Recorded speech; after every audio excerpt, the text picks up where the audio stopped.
একমাত্র বেগম খালেদা জিয়ার নেতৃত্বে জাতীয় সংসদে একটি সংশোধনী, দ্বাদশ সংশোধনীর মধ্য দিয়ে যে সংসদীয় রাজনীতি তা শুরু করেছিল এবং সেখানে সর্বসম্মতিক্রমে এই যাত্রা আমরা শুরু করেছিলাম, যা এখনো বহাল আছে, যাকে আমরা ধরে রাখতে চাই।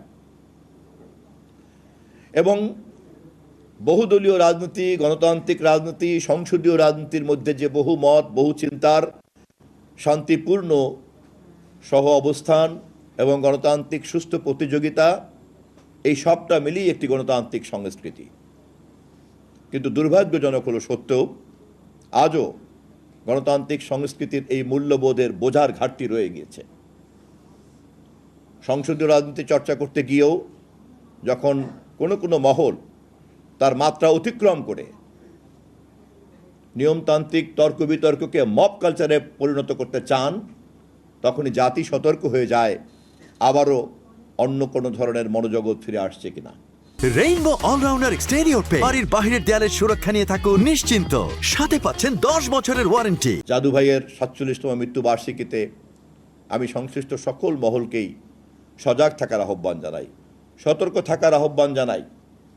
ইতিহাস বিশ্বব্যাপী যেমন প্রমাণ করেছে, বাংলাদেশের প্রেক্ষাপটেও কিন্তু প্রমাণ করেছে আমাদের দেশের রাজনৈতিক উন্নয়ন এর একমাত্র সমাধান হচ্ছে গণতন্ত্র এবং অবাধ নির্বাচন।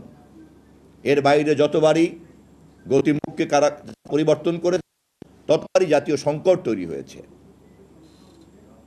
রাষ্ট্রবিজ্ঞানীরা বারবার বলেছেন গণতন্ত্র হয়তো সর্বোত্তম সমাধান না, কিন্তু এর চাইতে কোনো উত্তম সমাধান আজ পর্যন্ত আবিষ্কার হয় নাই।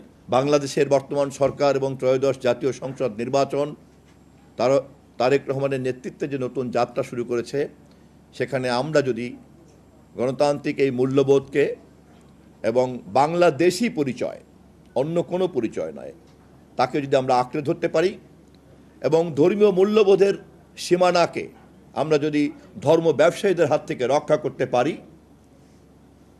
তাহলে আমাদের পরাজিত করার মতো কোনো শক্তি আমি দেখি না।